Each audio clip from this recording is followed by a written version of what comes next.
Hello friends, आज मैं आपको बताऊंगा जहर का इंजेक्शन यानी एट्रोपिन सल्फेट के बारे में। बहुत इस तरह कमेंट्स आ रहे थे कि सर ये जहर का इंजेक्शन क्या है, ये किस तरह से काम करता है, यदि आपको किस तरह की स्थिति हो जाए तो आपको प्रयोग करना चाहिए। बहुत इस तरह के जो वेटरनरियन है या उनको पता नहीं है कि इस इंजेक्शन का उपयोग कब कैसे करना चाहिए। यदि इस तरह की स्थिति है तभी आप इस इंजेक्शन का उपयोग पशुओं में करना चाहिए, तभी आपको बेनिफिट देखने को मिलेगा। जहर का इंजेक्शन हम इसे क्यों बोलते हैं, क्या कारण है और ये क्या बेनिफिट देता है, आज की वीडियो के अंदर शॉर्ट में बताया जाएगा। जो कि एट्रोपिन सल्फेट जो इंजेक्शन आता है, इस चैनल पर नए जुड़े हैं सब्सक्राइब कर लें, साथ में बेल आइकन। वैसे एट्रोपिन सल्फेट के बारे में मेरे चैनल पर वीडियो बहुत बनी हुई है, फिर मैं क्यों बना लेके आया हूँ, क्योंकि बहुत इस तरह के जो वेटरनरियन है बार बार इस तरह कमेंट्स करते हैं कि सर जी जहर का इंजेक्शन हम किसी भी तरह की स्थिति है पशु में तब हम प्रयोग कर सकते हैं क्या।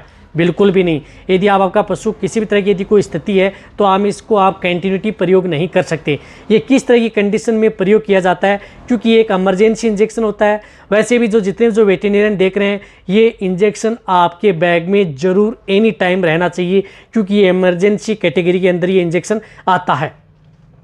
ये इंजेक्शन पशु में जहर का इसलिए बोलते हैं कि पशु में किसी भी तरह का यदि पॉइजन की शिकायत हो जाए, या यदि आपका पशु कुछ खा जाए, जिस तरह से कीटनाशक दवा खा जाए, या यदि आप पशुओं के शरीर पर जो दवा लगाते हैं ब्यूटोक्स, डेल्टामेथ्रिन, साइपरमेथ्रिन, अदर जो मेथ्रिन, एमिट्राज, अदर जो दवा लगाई जाती है जू चिचड़ के लिए, वह यदि पशु चाट ले या पशु के शरीर पर चढ़ जाए, उससे पॉइजन हो जाए, जिससे क्या होता है कि पॉइजन के सिम्टम्स क्या देखने को मिलते हैं।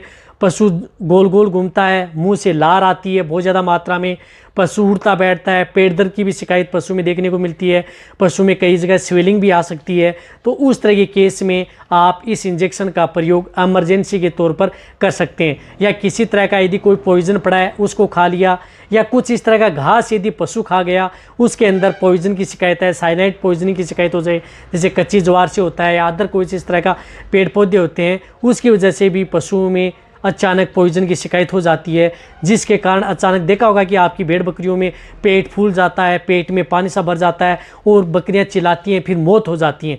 तो अचानक फूड पॉइजनिंग बोलता है। उस तरह के केस में आप इमरजेंसी के तौर पर इस इंजेक्शन का प्रयोग करके अदर इंजेक्शनों के साथ आप उन पशुओं को बचा सकते हैं।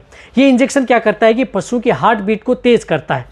कई बार क्या होता है कि जो पॉइजनिंग की शिकायत होती है, पशुओं की हार्ट बीट डाउन हो जाती है। इसी तरह से इंटेस्टाइनल से संबंधित यदि कोई दिक्कत है, लंबे समय से क्रोनिक स्टेज में यदि पशु डायरिया कर रहा है, लंबे समय से डायरिया हो रहा है, पशु की डायरिया दस्त नहीं रुक रहा है, तो इन्फेक्शन हो जाता है, तो उसको ये कंट्रोल करने का ये काम करता है। यानी लंबे समय से डायरिया हो रहा है तो उस तरह के केस में आप एट्रोपिन सल्फेट इंजेक्शन का प्रयोग कर सकते हैं। यदि आपके पशु में एक्यूट स्टेज में यदि डायरिया हुआ, जैसे तुरंत डायरिया हुआ, तो उस तरह के केस में आप इसका प्रयोग न करें। ऐसा नहीं कि किसी भी तरह का डायरिया है आपने एट्रोपिन सल्फेट प्रयोग कर लिया। यदि आप अदर इंजेक्शन लगा रहे हैं, फिर यदि पशुओं को रिजल्ट नहीं मिल पा रहा है, तो उस तरह के केस में आप इस इंजेक्शन का प्रयोग करके पशुओं को आप आसानी से ठीक कर सकते हैं।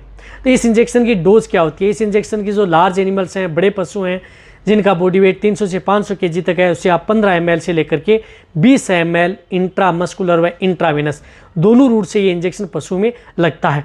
वैसे ये इंजेक्शन यदि फूड पॉइजनिंग की अदर शिकायत हो जाती है तो सेलाइन के साथ पशुओं में IV दिया जाता है। जिस तरह से RL है, DNS है, अदर हैं, उनको यदि आप तो उसमें सेलाइन के अंदर डाल करके इंट्रावेनस यदि पशुओं को लगा दिया जाता है तो जिससे बेनिफिट देखने को मिलता है। ये इंजेक्शन जिस प्रकार से प्रेग्नेंट पशु हैं, नॉन है, सभी के लिए सेफ रहता है, लेकिन इसकी डोज प्रेग्नेंट पशुओं में ज़्यादा नहीं देनी चाहिए। इस बात का आपको ध्यान में रखना है। डोज आपको लिमिट रखनी है, तभी तक पशुओं के लिए सेफ रहता है। कोई भी इंजेक्शन हो प्रेग्नेंट पशुओं के लिए डोज लिमिट रखेंगे तो पशुओं के लिए सेफ है, अन्यथा पशुओं को नुकसान भी कर सकते हैं।